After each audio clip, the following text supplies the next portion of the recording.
Bonjour à toutes et à tous, bienvenue au CFPA pour le Zoom métier dédié au métier de l'agencement, l'aménagement, l'architecture d'intérieur. Yves Morel, c'est moi qui ai l'honneur de présenter la section Polydesign 3D. Il y aura une petite information sur l'aspect administratif, candidature à l'école au CFPA pour les examens concours d'entrée qui sera donné par mon collègue Alexandre Combi en fin de présentation de l'architecture d'intérieur. Puisque c'est une information qui est commune aux deux sections, on ne va pas la répéter deux fois pour pas vous ennuyer. Alors je commence sans plus attendre. Donc Yves Morel, je suis enseignant au centre de formation professionnelle et designer indépendant à côté.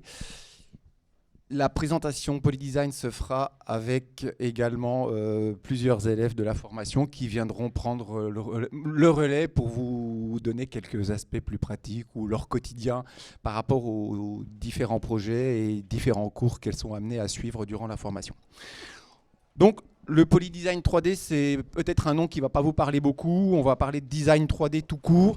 C'est une formation qui touche un certain nombre de champs d'application qui vont de l'objet jusqu'au stand d'exposition, en passant par le packaging, le display et puis ce qu'on appelle aussi des corners de vente. Il y a beaucoup de termes anglais qui ont de temps en temps leur traduction française, mais on utilise effectivement beaucoup les termes anglais. Donc pour arriver à cette formation-là, enfin à ce métier-là, donc il existe une formation au niveau CFC, Matu Pro, qui est dispensée donc, dans notre école, qui se fait en 4 ans. Et pendant ces 4 années, donc, les élèves vont être confrontés donc, à la question de la matière, la question de la forme, la couleur. Et puis, qu'est-ce qu'on fait avec ces outils pour arriver en fait, à transformer ces différentes matières dans un objet, dans un lieu, dans une scénographie. J'ai envie de dire, le design, vous le connaissez tous sans forcément savoir que c'est du design. Vous en avez dans la poche, dans la main. Vous vivez avec en permanence. Le micro que je tiens dans la main, c'est un objet de design au même titre que quand vous allez visiter une exposition dans un musée. C'est un projet qui a pu être fait par ce qu'on appelle un polydesigner. Donc il existe 2 façons de faire la formation, en plein temps à l'école ou en dual, donc école-entreprise. La partie atelier qui est dispensée donc, à l'école, en fait, c'est l'entreprise qui va prendre le relais. Et donc le jeune est amené donc, à faire sa formation et son apprentissage, donc dans des grands magasins ou dans des agences de taille plus modeste. La formation à l'école, donc on a un domaine spécifique qui est le domaine de la création, puisque notre formation en fait a 3 domaines différents, le styling, la création et la réalisation. Je ne reviendrai pas en détail. On a une session qui est prévue sur des questions-réponses par la suite. Là, vous pouvez éventuellement avoir des précisions sur ces différences-là. Sur les différentes matières enseignées durant les 4 années de formation, donc on a un atelier central qui est l'atelier de création, puis ensuite réalisation de maquettes, graphisme, packaging. Je vais passer un certain nombre d'images de projets qui sont associés justement à ces ateliers et à ces cours spécifiques. Et puis donc différents élèves vont vous présenter en même temps ce qu'ils font. Il faut savoir qu'effectivement dans ce métier-là, mais comme les 2 autres présentations qui auront lieu, je crois que l'axe central et puis l'outil central, c'est le crayon, enfin ce qu'on appelle nous vulgairement le crayon, c'est le dessin, qui est fondamental, puisque avant d'être un produit, c'est une idée, et puis cette idée, il va falloir être capable de la développer pour l'amener justement au stade du produit. Juste un exemple tout bête, mais que tout le monde connaît aujourd'hui, il y a 30 ans maintenant, Nespresso lançait sous le marché, Nespresso venait de se créer, comment on allait en fait transformer l'acte de se faire un café à la maison par cette petite pièce qu'on appelle une capsule pour reproduire ce que vous pouviez avoir dans un bar à Rome ou à Milan ou ailleurs. Et ça c'est un concept. Il y a eu des idées, il y a eu du crayon et puis un jour il y a un produit. Le produit c'est celui que nous connaissons tous aujourd'hui. Donc atelier de recherche-création, donc pendant 4 années, les élèves vont avoir effectivement à raison de 8 heures par semaine, donc un atelier dans lequel on va leur donner un exercice, un mandat avec des contraintes, un cahier des charges. Et puis évidemment, on y va crescendo parce qu'on n'arrive pas à dessiner l'iPhone en démarrant à 16 ans. Il va falloir un petit peu d'apprentissage pour y arriver. Donc à travers différents exercices, les élèves sont tout de suite amenés à manipuler des outils, y compris des outils complexes, comme la production d'éléments en numérique. Donc là, vous avez un système de gravure et de découpe au laser, et puis ensuite l'impression 3D, ainsi de suite, qui sont des outils qui sont là pour les aider dans la création.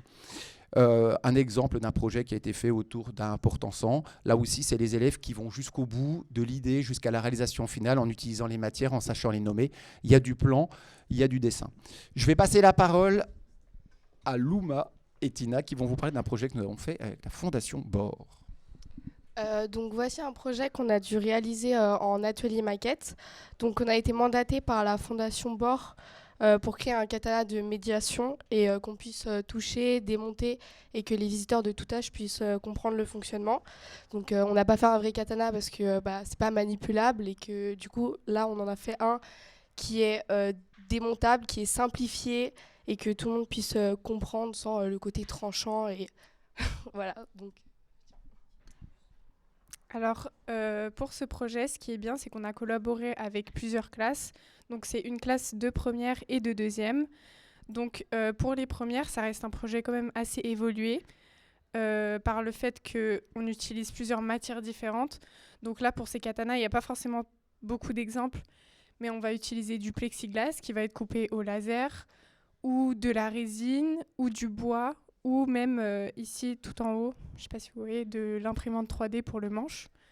Donc c'est des choses différentes que on peut faire aussi en première, parce qu'on se dit souvent que quand on arrive en première, on ne va pas faire grand-chose, mais on touche à beaucoup du cours de maquette. Et aussi par le fait que c'est un vrai mandat. Donc on n'a pas souvent des vrais mandats. On a beaucoup d'exercices, mais c'est pas des choses plus concrètes en fait dans la vraie vie. Et donc pour chaque projet qu'on fait, il y a à chaque fois un déroulement. Donc on va commencer par avoir une demande.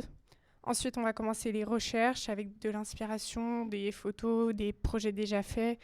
Et notamment ici, aller voir sur place le musée pour voir comment ça se passe, l'ambiance, tout ça. Ensuite, on va passer par des croquis. On va faire des pré-maquettes en carton plume, papier, tout ce que vous voulez, des dessins. Ensuite, la maquette pour le final des photos, les photos que vous voyez ici, et des affiches de présentation pour le projet final. Voilà. Merci beaucoup. Alors, rappelez aussi que le design comme l'architecture, c'est jamais un projet qu'on fait tout seul, c'est pas une individualité, c'est des collaborations, c'est une relation mandataire et mandaté, donc client et designer. On répond à une demande. C'est vrai qu'on apprend aux CFPA, enfin à nos élèves, en tout cas en formation CFC Matu Pro, à être capable de répondre à une demande, donc à construire eux-mêmes en fait leur cahier des charges si la demande n'est pas suffisamment précise, et puis à savoir poser les bonnes questions pour définir en fait les choses. Là, vous avez des images en fait de mandats qui ont été réalisés en collaboration avec différents partenaires de la région genevoise, et puis où on va jusqu'au stade de la réalisation finale. Donc là, vous aviez un projet d'assises qui a été développé par une association qui s'appelle Forêt Genève, qui a pour objectif de faire la promotion du bois genevois et notamment du chêne, donc avec des projets qui ont été réalisés ou des projets qui sont restés au stade de projet. Une collaboration avec une association pour la Biennale de la photographie des écoles, donc projet qui a été aussi développé. Souvent, ce qui se passe, c'est que nos élèves en fait développent le projet, enfin imaginent et développent le projet. Par contre, la fabrication prototype ou l'élément définitif est fabriqué par une entreprise extérieure. Mais nos élèves ont la chance de pouvoir justement échanger avec ces entreprises-là pour acquérir encore un peu plus de savoir, parce qu'il est important de renforcer en fait son patrimoine, j'ai envie de dire aussi technique et de connaissances de manière générale. Et on ne peut pas tout savoir, donc il faut se rapprocher en fait des bons interlocuteurs. Un cours de technologie, je parlais effectivement de la connaissance des matériaux, le savoir, l'enrichissement au niveau culturel. Donc de temps en temps, c'est une demande sur une technique en particulier. Ici, par exemple, la tôle pliée avec une découpe laser. L'idée était de sortir un petit objet qu'on appelle un photophore, donc qui met en scène une bougie, et puis qu'est-ce qu'on va pouvoir provoquer avec ça. Et l'élève doit être en mesure de proposer une solution qui modélise sous forme d'une maquette carton, avec après une série de photographies pour pouvoir mettre ça en avant. Merchandising, j'ai parlé effectivement dans les métiers du polydesign 3D, une chose effectivement sur laquelle on intervient aussi, c'est ce que vous connaissez en tant que grand public, c'est ce qu'on connaît tous quand on va faire ses courses dans un magasin. Vous avez des corners de vente, vous avez des displays, le Swatch Store, Nespresso. Quand ils investissent chez Manor, en fait c'est Nespresso et c'est plus Manor. Et donc il y a effectivement des entreprises qui travaillent là-dessus pour développer, des designers qui travaillent là-dessus pour développer l'image de marque. Je vous présente un certain nombre d'exemples. Donc ça, c'est aussi des exercices qui sont faits dans le cadre des cours où les élèves vont soit jusqu'à la matérialisation, donc le prototype, ou restent, au niveau de la modélisation 3D. Donc ils apprennent les logiciels qui leur permettent de faire ça. Et puis, un peu plus petit que le stand commercial ou ce qu'on appelle le shop-in-shop, c'est aussi ce qu'on appelle le packaging. Et je vais passer la parole à Livia et Alexia. Merci beaucoup. Donc moi, je vais vous parler brièvement du packaging. Autant que ça. Donc le packaging, en fait, c'est ce qui va désigner l'ensemble des visuels d'un projet qui seront là pour le protéger, pour le décorer et surtout pour donner envie aux consommateurs. Parce que quand vous allez dans un magasin, pourquoi est-ce que vous allez choisir une bouteille d'eau plutôt qu'une autre? Parce que potentiellement l'étiquette vous tape plus à l'œil et derrière tout ça, il y a eu du coup beaucoup de travail. Donc, il faut savoir que le packaging, c'est une branche qu'on a durant nos 4 années de formation. Donc, l'avantage avec ça, c'est que c'est une matière qu'on aura de 4 heures par semaine, si je ne dis pas de bêtises, du coup pendant 4 ans. Donc, on pourra voir une évolution qui sera constante et surtout une évolution massive entre la première année et la 4e année, forcément.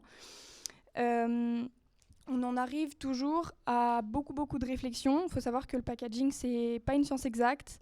Il y aura beaucoup de chemins qu'on va prendre qui seront pas les bons. On va arriver à un résultat et puis en fait, on va se dire mais c'est peut-être pas ce que le client veut ou c'est peut-être pas ce que nous on a envie de représenter avec notre marque. Donc il y aura beaucoup d'allers-retours dans toutes ces phases d'évolution d'un projet. Donc je pense que comme tout, surtout dans cette branche-là, je pense qu'il ne faut jamais se décourager parce que c'est une des rares branches où on n'arrivera jamais à un bon résultat avec le premier dessin, avec la première typo choisie, etc. Pour vous parler justement de ces phases plus exactes pour en arriver à des projets comme ça, je vais vous laisser la parole. Voilà, donc comme elle a dit, le packaging, ça aide aussi à développer un sens critique qui est très poussé dans toutes les phases qu'on a. Donc pour commencer un projet, on va commencer par... donc souvent c'est des mandats fictifs, donc c'est pas réel, donc il n'y a pas une charge non plus, une pression trop forte. Donc on va commencer par des recherches et par des recherches de concurrence pour savoir ce qui a déjà été fait et ce qu'on peut piocher dans ce qui a été fait pour avoir un rendu le plus parfait possible. Ouais. Donc ensuite, il y a des moodboards qui sont créés, des croquis qui sont faits pour aider à visualiser le projet final. Après ça, on travaille beaucoup sur l'ordinateur avec des logiciels qui nous aident à choisir les typos, les couleurs, tout ce qui fait de la marque son identité. Les matériaux sont très utilisés et très divers, donc c'est une classe qui va beaucoup aider à mélanger ce qu'on apprend autant dans les cours de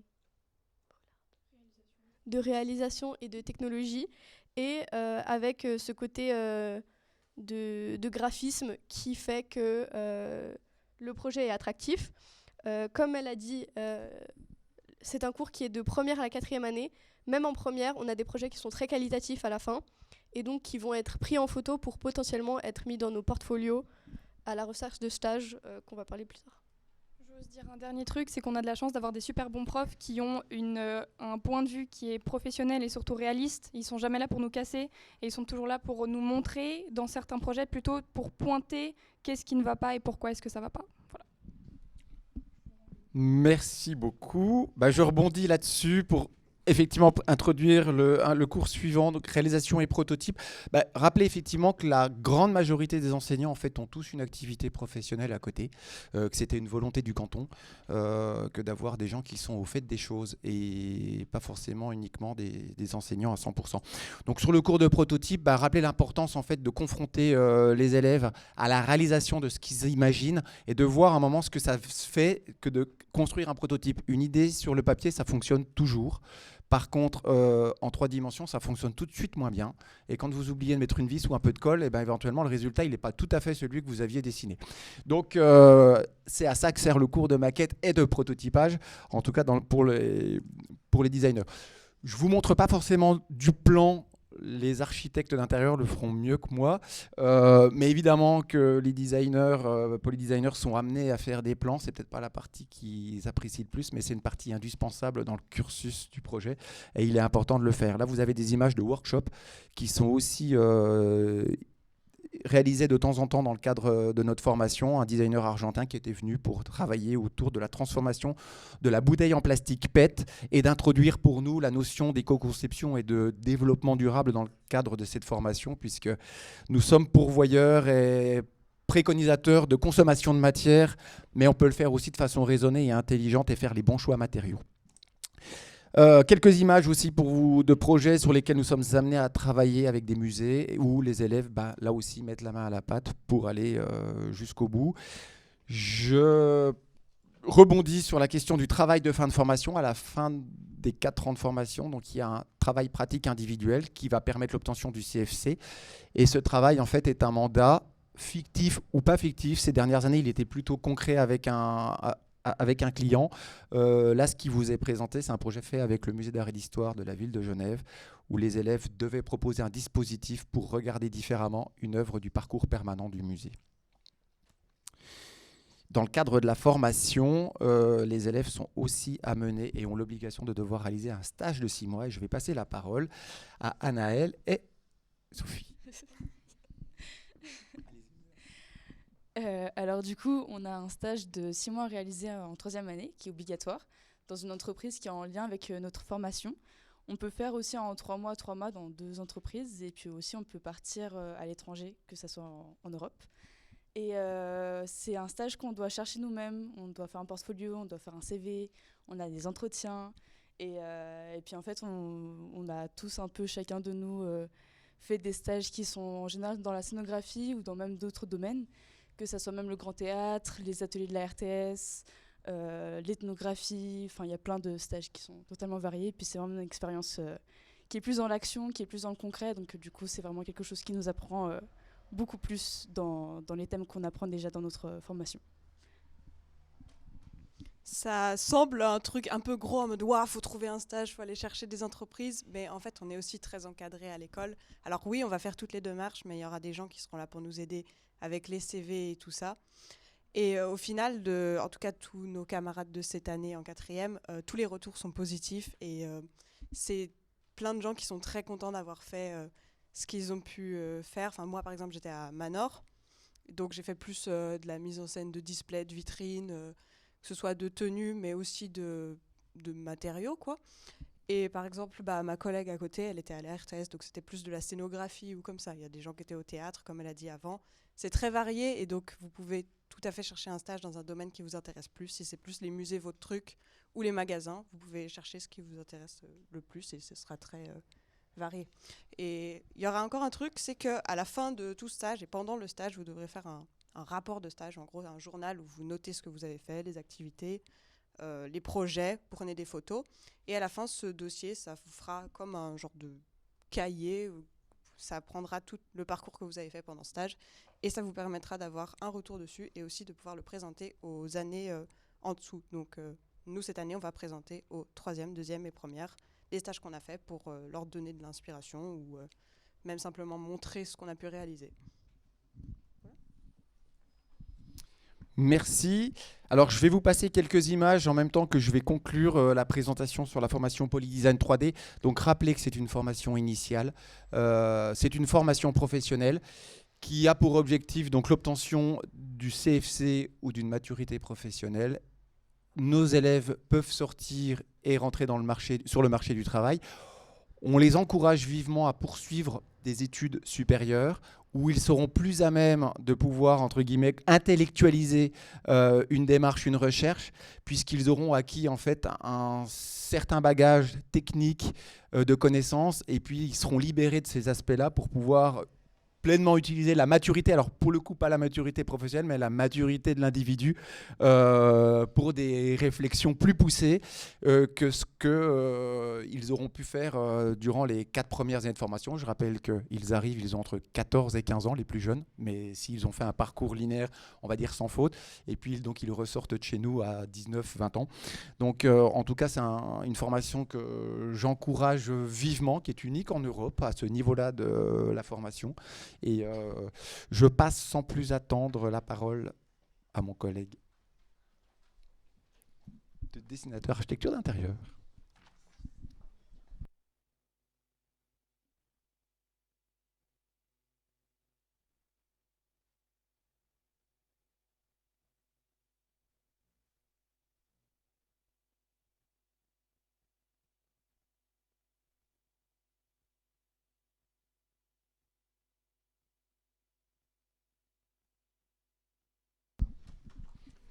Voilà, bonjour à toutes et à tous. Donc, suite à la présentation du métier de polydesigner 3D, on va vous faire une présentation assez rapide du métier de dessinatrice et dessinateur en architecture d'intérieur.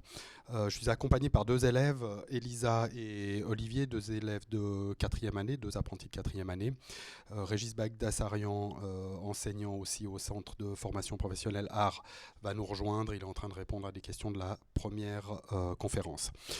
Peut-être pour commencer à parler de la formation, on voulait vous parler du métier et j'insiste un petit peu sur le fait que l'architecture d'intérieur fait partie du champ professionnel de l'architecture et de l'ingénierie avec nos collègues architectes d'intérieur, architectes du paysage, ingénieurs civils et bien sûr nous architectes d'intérieur. Pourquoi je mets un petit peu l'accent là-dessus, c'est pour comprendre qu'on fait partie du monde du bâti, de la culture du bâti, et puis que quelque part quand on va dessiner une idée, un projet, une esquisse, des plans d'exécution et de réalisation, c'est au final pour pouvoir construire quelque chose. Vous verrez un peu plus tard avec la présentation du cursus suivant en HES à la HED, qu'on peut avoir aussi de la réalité augmentée et d'autres techniques. Mais au niveau du CFC, l'objectif principal, c'est de pouvoir bâtir et être dans la culture du bâti.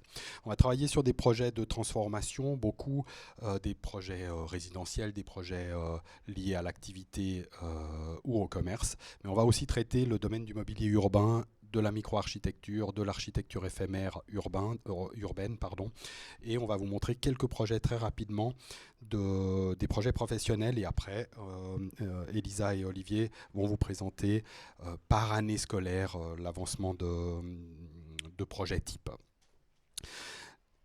On vous montre ces images de référence simplement pour bien comprendre le domaine et pour montrer aussi la spécificité de l'architecture d'intérieur. Donc le plus grand classique, c'est la transformation de logements, transformation de bâtiments patrimoniaux.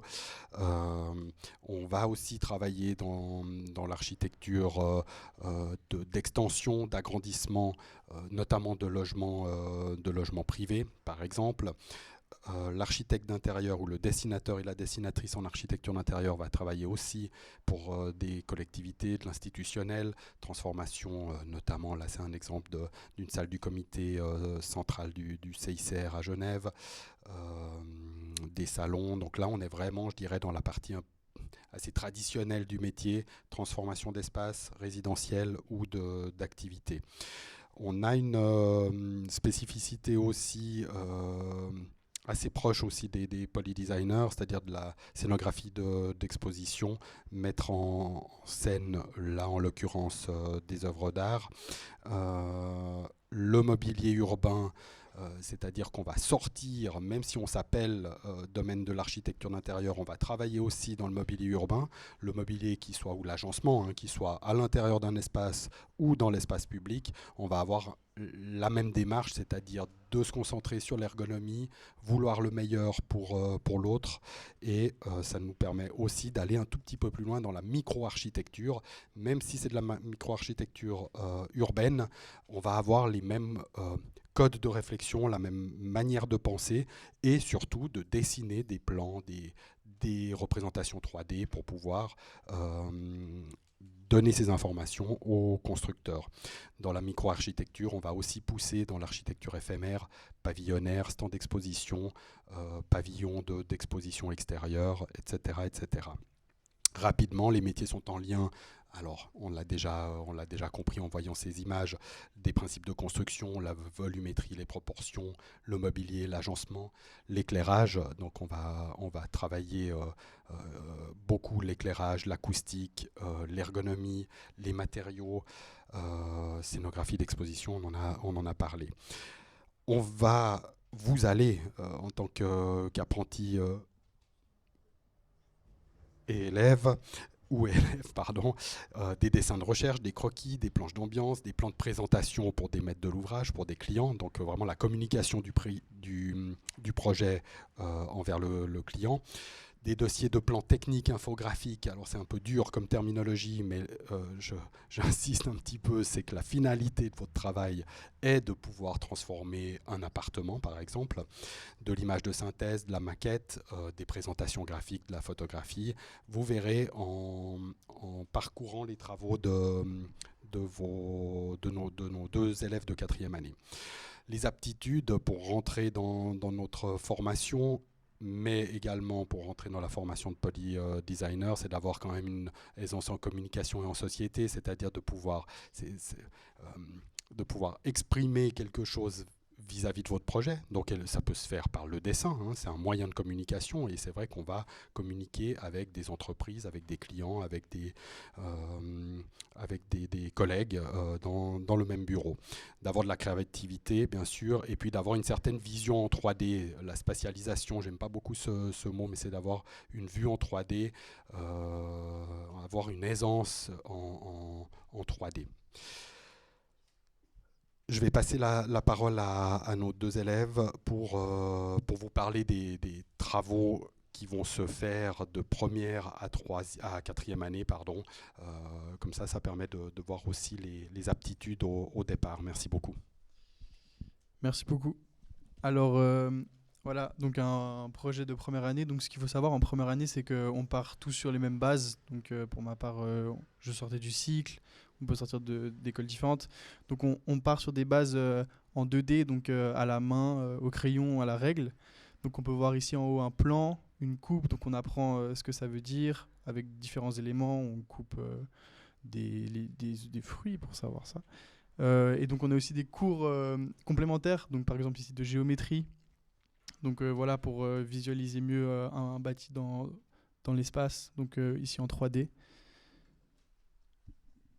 Donc, les cours de maquette nous suivent aussi pour avoir une approche aussi en 3D, puis avec de la matière pour vraiment se projeter avec la lumière, avec aussi les proportions. En début de 2e, on commence avec l'apprentissage du programme 3D qui nous permet en fait de modéliser, comme sur cette image-là, des projets, bien sûr par des exercices aussi qui nous sont imposés, mais aussi par de la recherche personnelle pour des projets. Donc cette recherche est aussi liée à différents matériaux, couleurs qu'on choisit. Donc voici ici une phase d'un projet, donc rendu client, donc pour vraiment montrer le but concret du projet pour mieux le visualiser. Donc voilà, on travaille avec les matériaux et ça engendre aussi des liaisons avec différents corps qui sont liés à l'architecture. Donc par exemple ici à la menuiserie, donc on a fait un street food. Voilà, donc faire des plans qui sont consacrés aux menuisiers pour qu'ils puissent comprendre comment construire un élément urbain pareil. Bien sûr, pour les projets après personnels, chacun a son carnet de croquis et puis essaye et cherche en fait des idées avec des perspectives, avec des détails. Donc on s'approprie, en fait, on essaie de se mettre dans le projet pour en fait s'immerger dans notre idée ou dans la demande du client.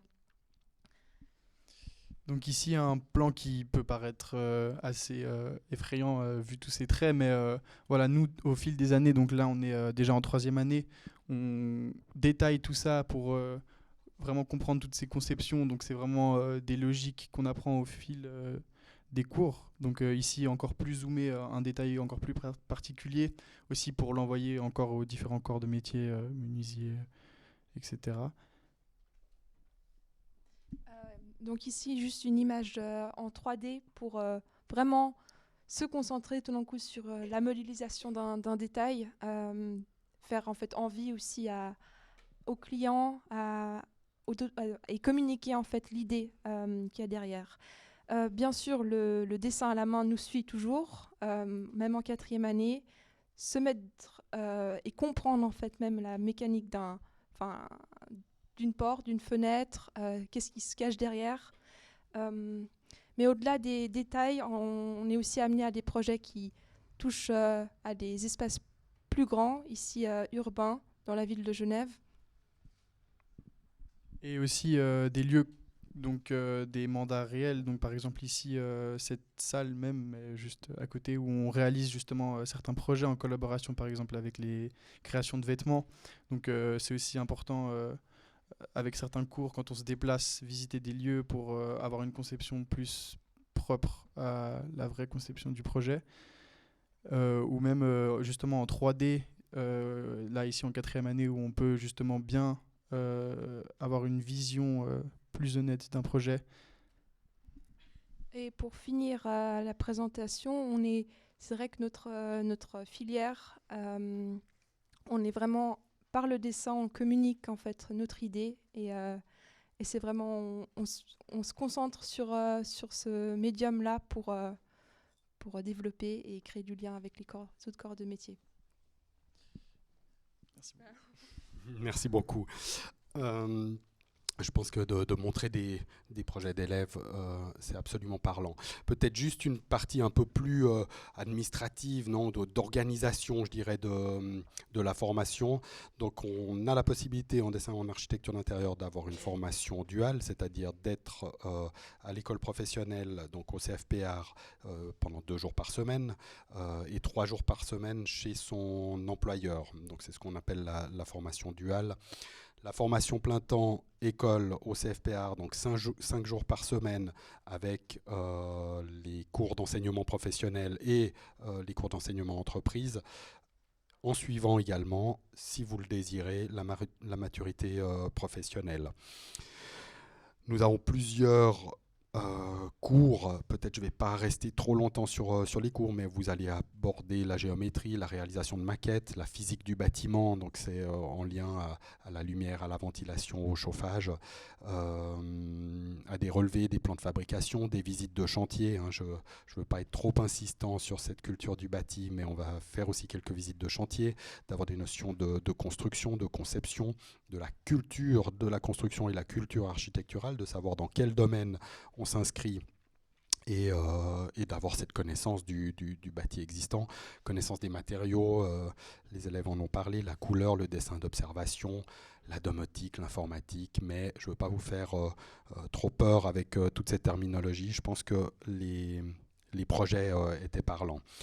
L'enseignement général, on l'a autant pour les polydesigners que pour les dessinatrices et dessinateurs en architecture d'intérieur. Donc c'est des cours qui vont être composés des cours de société, de langue et communication, de connaissances artistiques et de sport pour certains de nos apprentis. Les titres délivrés sont le CFC, donc on peut finir sa formation avec un CFC, mais on peut aussi avoir une maturité professionnelle, c'est-à-dire qu'on peut avoir des cours de matu intégrés au cursus ou décider d'être en CFC et puis de faire une maturité professionnelle post-CFC pendant une année à plein temps. Le CFC en poche ou le CFC et la maturité professionnelle en poche permettent de sauter dans votre carrière professionnelle au sein d'un bureau d'architecture d'intérieur, d'architecture, parce qu'on parle du second œuvre, les bureaux d'architecture sont assez friands de notre formation, c'est-à-dire pour travailler sur le second œuvre, travailler sur l'ergonomie, la lumière, la ventilation, mais aussi travailler dans des bureaux de scénographie. Le CFC en poche et la maturité professionnelle vous permet de rentrer par un concours d'entrée En bachelor, à la HEAD, vous aurez une présentation de la suite du cursus après le CFC, tout à l'heure avec Javier Contreras qui va vous parler de la HED. Et après le bachelor, le master. Alors ça paraît loin, là vous êtes en école obligatoire, vous allez certainement commencer un CFC, j'espère chez nous. Mais ça permet d'avoir un peu cette vision globale, de se dire je peux débuter avec un CFC, poursuivre par un bachelor, terminer par un master. Et je dirais que ce grand parcours est très intéressant. Une chose très importante, que ce soit pour nos collègues polydesigners ou pour les dessinateurs, dessinatrices en architecture d'intérieur, il y aura une journée portes ouvertes le samedi 16 novembre de 10h à 18h sans inscription. Je vous encourage à venir pour voir les travaux d'élèves, pouvoir les toucher, discuter avec les élèves de première, deuxième, troisième, quatrième année. C'est un moyen, je dirais, de se rendre compte de la formation, puis peut-être de vulgariser certaines choses avec le contact étroit avec les élèves. Des dates importantes, et puis après on s'arrêtera là, c'est l'inscription, les inscriptions provisoires pour le concours d'entrée, que ce soit pour les architectes, le domaine architecture d'intérieur ou de polydesign. Inscription via e-démarche, je pense que vous connaissez le principe du compte e-démarche, du jeudi 23 janvier au 3 mars 2025. Donc là c'est le délai d'inscription. Le dossier, une fois que vous êtes inscrit, peut être téléchargé depuis le site web du Centre de formation professionnelle Art. Et puis le dossier doit être rendu le 4 mars 2025 directement au secrétariat de l'école. Donc ça c'est la première phase du concours. C'est un travail qui se fait à la maison. Vous avez un énoncé que vous téléchargez, vous faites votre concours d'entrée, votre dossier du concours, vous l'amenez au bâtiment principal de Necker au secrétariat, et il y aura une deuxième phase sur convocation, c'est-à-dire que un certain nombre de dossiers sont présélectionnés pour la deuxième phase qui aura lieu le mercredi 26 mars. On vous en parle maintenant pour essayer d'anticiper, de planifier les dates. Et ça concerne uniquement les candidatures sélectionnées, cette deuxième phase. Ça ne nous concerne pas parce qu'on va répondre directement à vos questions. En tout cas, merci de votre attention, de l'intérêt que vous portez pour le domaine du design 3D et de l'architecture d'intérieur, et j'espère vous revoir aux portes ouvertes et lors du concours d'entrée. Je vais passer la parole à Javier Javier Contreras pour vous parler de la HEAD. Merci beaucoup.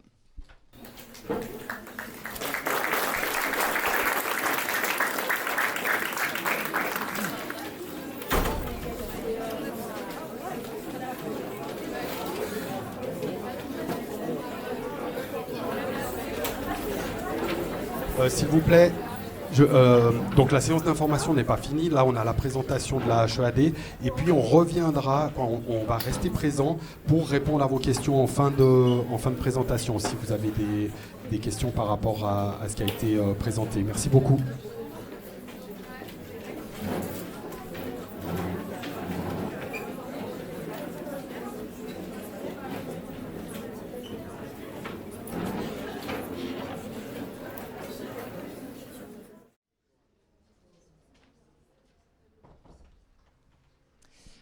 Bonjour à toutes et à tous, je m'appelle Javier Fernández Contreras, je suis le responsable du département d'architecture d'intérieur à la EGNF, Haute École d'Art et de Design. Et je vais vous présenter très brièvement le programme Bachelor en architecture d'intérieur. Et j'ai aussi le plaisir d'avoir à côté de moi Alexandra Miskoufova, qui est diplômée de la filière du programme Bachelor et du programme Master, qui va vous raconter, après ma présentation, son expérience en tant que diplômée de la filière.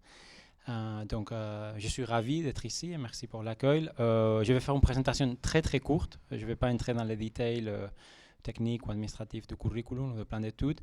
Je pense que d'une certaine manière, avec la présentation que vous venez de voir d'Alexandre Combi, vous avez un aperçu de la diversité des métiers et des modules que la formation d'un ou d'une architecte intérieur implique. Donc, c'est à la fois une formation techniques et de design. C'est à la fois une formation humaniste et de design, donc il faut avoir des compétences techniques du type de détail de construction, finition, physique de la construction, ventilation, etc., à côté des compétences intellectuelles de compréhension de l'histoire et la contemporanéité du design mobilier, etc. Et évidemment, c'est une pratique de design d'espace qui doit former des personnes qui, à la fin des études, après 3 ans des études, sont capables de signer d'une manière professionnelle des projets et d'aller jusqu'à la fin des projets, c'est-à-dire la phase de réalisation, y compris la gestion du chantier et, franchement, les jours de vernissage.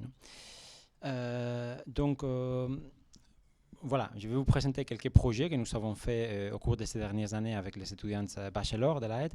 Mais en premier lieu, je voudrais vous montrer cette image d'une maquette en échelle, très similaire à celle que nous venons de voir dans la présentation d'Alexandre, dans laquelle on voit un groupe des étudiants qui sont en train de travailler sur des projets individuels. Donc chaque étudiant a un module, ou peut-être plusieurs, à l'intérieur de la grille. C'est une maquette 3D d'une certaine manière. Mais chaque étudiant est aussi consciente des implications collectives. C'est-à-dire, si j'ai changé la porte d'un lieu, si j'ai changé la position de la fenêtre, ça a aussi des implications pour les voisins, ça a aussi des implications pour l'espace collectif, en fait. Et ça n'implique pas nécessairement que dans le cadre de ces projets, les étudiants avaient fait leur projet en collaboration ou en équipe avec d'autres étudiants, mais simplement pour souligner que la pratique de l'architecture intérieure, c'est vraiment une pratique collective, de la A à la Z. C'est un travail toujours d'équipe parce que la figure du designer d'espace, d'architecte intérieur en tant que solo, en tant que figure solitaire, n'existait pas. Donc c'est toujours une personne qui va être en relation avec des collaborateurs, collaboratrices, en relation avec des clients, en relation avec des mandataires, des ouvriers au chantier, des professionnels, etc. Donc c'est vraiment pour des personnes qui sont passionnés par le travail en équipe. Donc si le travail en équipe vous intéresse, si être en relation avec la société au sens large du terme vous parle et vous intéresse, c'est une bonne profession pour vous. Si ce n'est pas le cas, si vous êtes plutôt des personnes qui aiment être dans l'atelier, création et passer de longues journées isolées sans être en collaboration ou en contact avec des équipes ou avec la société, c'est peut-être pas votre profession. Donc ça c'est très très important. Et comme je disais tout à l'heure, d'une certaine manière, la formation que nous avons à la aide, c'est une formation qui continue et qui complexifie ce que Alexandre vient d'expliquer tout à l'heure. En fait. Donc, nous donnons des cours à la fois d'ateliers projets, des cours techniques, des cours d'histoire, de design théorique. Et dans le cadre des ateliers, il y a aussi beaucoup de projets qui sont parfois construits, pas seulement conçus, mais aussi construits et réalisés dans la phase de réalisation avec les étudiants. Et je voudrais partager avec vous quelques exemples de ces dernières années qui ont été faits par des étudiants bachelor, maintenant des diplômés bachelor, mais à l'époque des étudiants. Et ça, c'est aussi très important parce que ça veut dire qu'à la fin des études, dans les portfolios académiques des étudiants, il y a quand même déjà un certain côté professionnel. C'est-à-dire parfois il y a des projets qui sont photographiés en maquette en échelle ou avec des plans, des dessins, mais parfois il y a aussi des projets grandeur nature qui ont été réalisés, qui ont été déjà publiés, qui ont été finis, dont les crédits de réalisation des projets incorporent aussi les étudiants aux équipes. Donc ça veut dire qu'à la fin des études, les étudiants ont déjà un portfolio, parfois aussi un peu professionnel, ce qui est important pour la recherche d'emploi, pour envoyer les curriculums au bureau d'architecture intérieure, de scénographie, etc. Donc ça, c'était un projet pour les designers Saturdays Langenthal, avec lequel on avait gagné les premiers prix des jeunes designers, et on était aussi nominé au prix Design Suisse. Et à nouveau, dans tout ce type de prix, cette visibilité médiatique des projets construits, les étudiants sont toujours affichés dans les crédits d'équipe comme auteurs, autrices ou collaboratrices des projets. On fait beaucoup de projets à l'interne. Donc, le cas précédent, c'était un projet financé d'une certaine manière par la aide. Donc, c'était un projet que nous avions voulu exposer au design Saturdays Langenthal. Mais très souvent aussi, la aide s'est fait mandater par des institutions externes qui peuvent être des entreprises ou des institutions culturelles, etc., qui nous mandatent, comme si nous étions un bureau professionnel, parce que de facto, on l'est aussi. Et là, par exemple, en 2019, la boutique Boucherer, ici à Genève, nous avait mandaté pour faire la flagship store. C'est le 4e étage du bâtiment de la boutique Boucherer. Et avec les étudiants bachelor, on avait repenser l'espace d'accueil des clients pour vendre et pour mettre en valeur des montres des luxe très, très chers, et quelle serait un peu l'expérience d'achat et l'expérience de vente de ce type de produits. Donc c'était vraiment la construction d'un récit, d'une narration et d'une mise en scène autour de ce type de produits de petite échelle, les montres, qui étaient vraiment amplifiés par les scénographies de l'architecture intérieure. Et c'était un projet qui était ouvert pendant un mois en utilisation avec des clients réels. Quelques projets encore à Genève. Donc, on a fait aussi beaucoup de visual merchandising. Donc, ça, par exemple, c'était les projets précédents qu'on vient de voir. Les 2 projets précédents, c'était le résultat d'un semestre et d'un projet d'atelier. Mais parfois aussi, on fait beaucoup de workshops d'une semaine. Donc, on passe très rapidement des idées à la réalisation. Parce que, bon, voilà, la pratique professionnelle, ça, c'est aussi une chose à considérer. C'est une pratique collective, en équipe. Mais aussi, il y a toujours plusieurs projets qui se font en parallèle.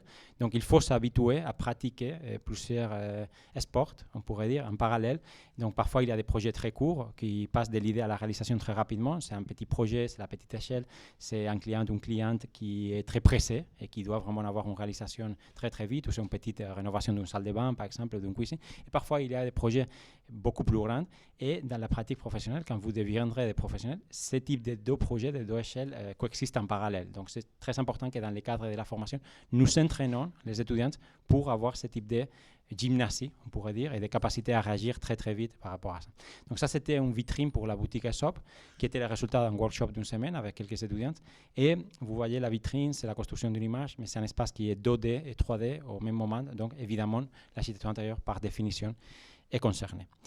Des projets d'exposition aussi. Donc, bon, l'AED, nous sommes une école à Genève, mais nous sommes une école romane, très ancrée dans les territoires romains et dans l'économie romane, mais aussi en Suisse au niveau national.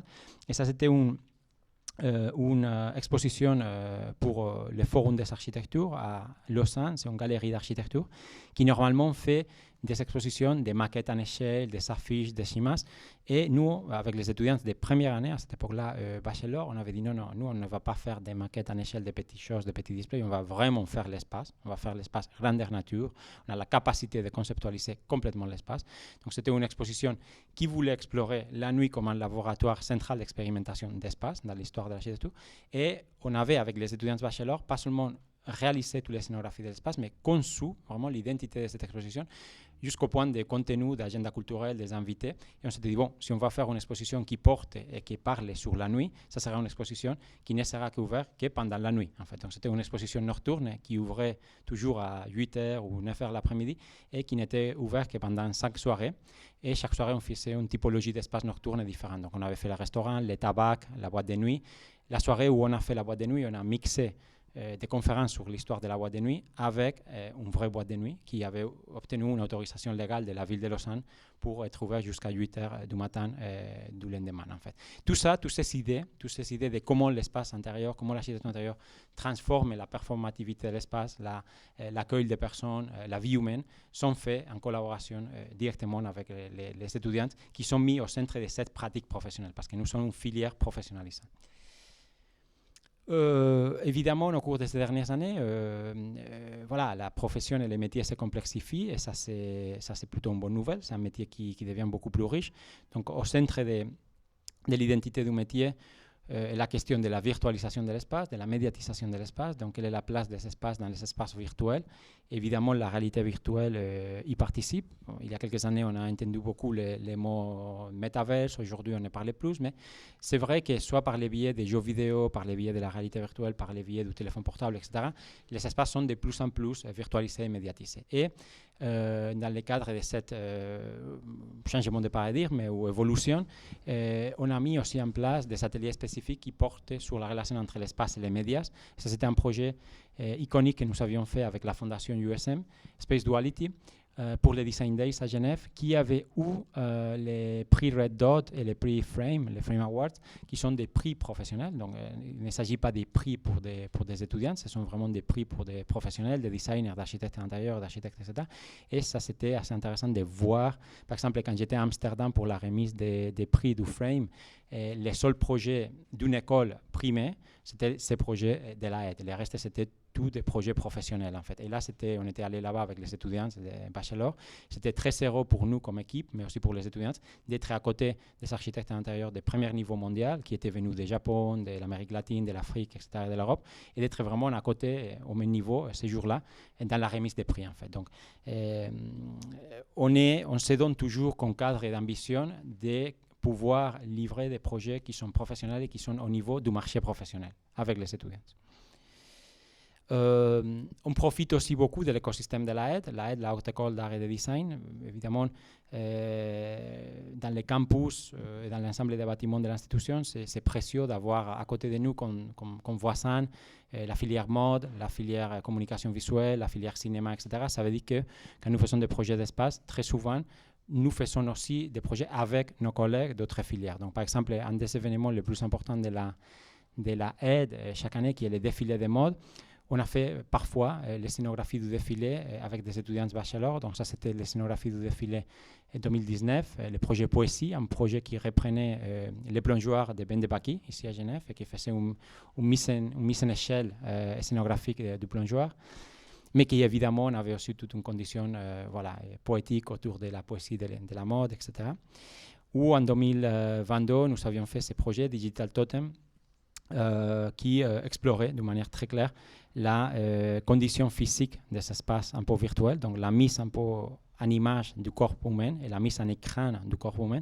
Donc il y avait les défilés, les mannequins étaient sur place, mais en même temps que les mannequins étaient sur place, on voyait aussi ces corps mis en écran autour de ces écrans que vous voyez à l'image, et on pouvait suivre aussi les défilés sur des téléphones portables, sur des ordinateurs, etc. Donc il y avait quand même une mise en abîme, une insertion du corps humain, à la fois dans l'espace physique, mais aussi dans l'espace de l'écran et aussi dans l'espace des médias online. Mais la réalisation physique et technique que vous voyez que les pixels des écrans, ce sont des pixels d'un grand format parce qu'on voulait vraiment explorer la condition physique, la physicalité de la réalité numérique. Non, on pense très souvent que le numérique, c'est un matériel, c'est tout à fait le contraire. Les bases de données ont un grand impact. Donc, il y a une condition physique qui nous intéressait beaucoup et on a conceptualisé ça aussi avec les étudiants bachelor. D'autres projets, ça c'était un projet pour l'Open House à Gento, le refuge Tonneau qu'on a maintenant à la aide. Des projets parfois de scénographie où on ne fait pas les contenus, on ne fait que les scénographies, comme si la scénographie c'était un arrière-plan qui est au service du contenu. Ça on le fait aussi, ça fait partie du métier. Donc ça c'était l'exposition inaugurale du MUDAC, le musée de design et des arts appliqués à Lausanne. Et le MUDAC pour le vernissage de leur nouveau bâtiment à côté de la gare de Lausanne, nous avait mandaté le programme Bachelor pour faire la scénographie de l'exposition inaugurale qui est celle-ci que vous voyez à l'image. C'était une exposition de plus de 1000 mètres carrés et c'est aussi assez marquant un peu du niveau du département d'avoir la capacité de se faire mandater par une institution si prestigieuse que le MUDAC pour leur exposition inaugurale, qui était une exposition qui était marquante d'une nouvelle époque, mais aussi visitée par des milliards de personnes pendant plusieurs mois. Donc ça veut dire que les étudiants, dès le début jusqu'à la fin du parcours académique, s'habituent très souvent à être confrontés au budget, au délai, etc. Donc il y a toujours une phase de conception, mais quand on entre dans la phase de réalisation, parfois il y a quelques étudiants qui s'incorporent aussi à cette phase de réalisation. Ensuite, les étudiants sont rémunérés d'après un peu les standards des honoraires, etc. Et on va jusqu'à la fin. Et voilà, ça implique devenir professionnel au sens littéral du terme. Ça, c'était une collaboration avec Journée européenne du patrimoine pour revisiter l'histoire de l'ancien stade de Charmilles, qui est à côté de la aide. Donc, la pelouse du parc Enge, que vous voyez, que nous voyons à l'image, jusqu'à l'année 2000 ou jusqu'à l'année 1998, c'était vraiment le stade de football du Servette Football Club. Et il y a 2 ans, avec les Journées européennes du patrimoine, nous avions revisité un peu l'histoire footballière du quartier. Et nous avions conceptualisé pas seulement un display, pas seulement une scénographie de football, mais vraiment un vrai tournoi de football dans l'espace disponible de la pelouse. Et grâce à cette festivité inclusive de cet événement, Journée européenne du patrimoine avait doublé le nombre de visites par rapport aux éditions précédentes. Mais à nouveau, les concepts du design venaient aussi des étudiants bachelor. Quelques collaborations avec des institutions partenaires. Donc ça, c'était une exposition avec l'EPFL à Lausanne. Donc nous avions fait ce pavillon que vous voyez à l'image pour mettre en display une innovation technologique récente de l'EPFL. ou des collaborations aussi avec des institutions genevoises. Donc ça, c'est une collaboration avec la Fondation Clarté, qui est une nouvelle fondation qui a l'immeuble Clarté. C'est un bâtiment très important de Le Corbusier et Pierre Jeanneret, qui est ici à Genève et qui appartient au patrimoine mondial de l'UNESCO. Et avec les étudiants bachelor, nous avons démarré l'identité et l'agenda culturelle de cette fondation au rez-de-chaussée. Donc c'est l'ancien restaurant indien d'Archana. C'était un restaurant qui avait une identité un peu kitsch, vernaculaire, indienne, etc., et qui était abandonné et fermé il y a longtemps. Et avec les étudiants bachelor, on a démonté toutes les finitions de l'ancien restaurant, on les a recontextualisées, replacées, et on a commencé à faire des scénographies qui se veulent performatives pour explorer comment l'espace peut être investi du point de vue culturel. Je pense que, comme je disais tout à l'heure, tous les corpus de connaissances, les corpus du métier, la diversité des modules qui font partie du plan d'études, etc., ont été bien expliqués avant, je pense, par Alexandre, parce que finalement, le bachelor que nous faisons, c'est une continuation et une complexification de ce qui est déjà appris avant.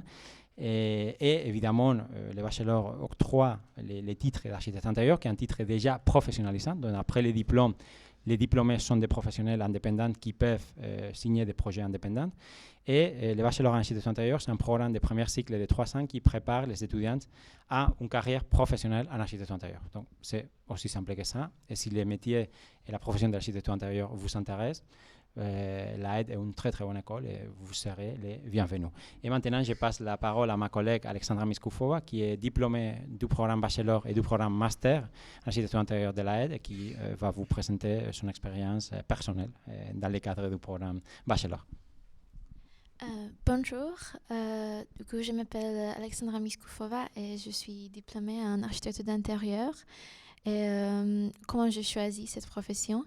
Et au début, je voulais devenir un architecte, mais puis je pensais que j'aimerais faire quelque chose à une échelle un peu plus petite avec plus de détails. Du coup, j'ai choisi architecture d'intérieur. Mon parcours d'études a commencé à Londres. En fait, j'ai commencé mon bachelor là-bas et puis j'ai choisi de faire un échange à la aide. C'était une très bonne décision. J'étais très heureuse d'être acceptée à la aide. C'est vraiment un lieu très collaboratif et accueillant. Et au lieu d'un échange d'un semestre, j'ai resté pour toute l'année. Et puis, j'ai aussi continué avec mon master là-bas et je viens de finir le master. Et c'est ce qui me plaît le plus à la aide, c'est vraiment le projet très divers avec les problématiques variées et très contemporaines. Et aussi la possibilité de faire le projet sur les différentes échelles et possibilité de le réaliser à une échelle 1-1 dans les ateliers techniques, ateliers bois, céramique ou métal. Et oui, c'est une très bonne expérience à la aide. Maintenant, je suis une assistante de filière. Et c'est une profession aussi assez exigeante et il faut savoir que on a besoin de bonne gestion de temps parce que de temps en temps, on a beaucoup de projets en même temps qu'il faut gérer. Mais en même temps, c'est une profession très gratifiante parce qu'on a l'opportunité de voir le projet vraiment construit, le projet qui peut aider les gens dans la vie. Merci. C'est fini. Merci beaucoup.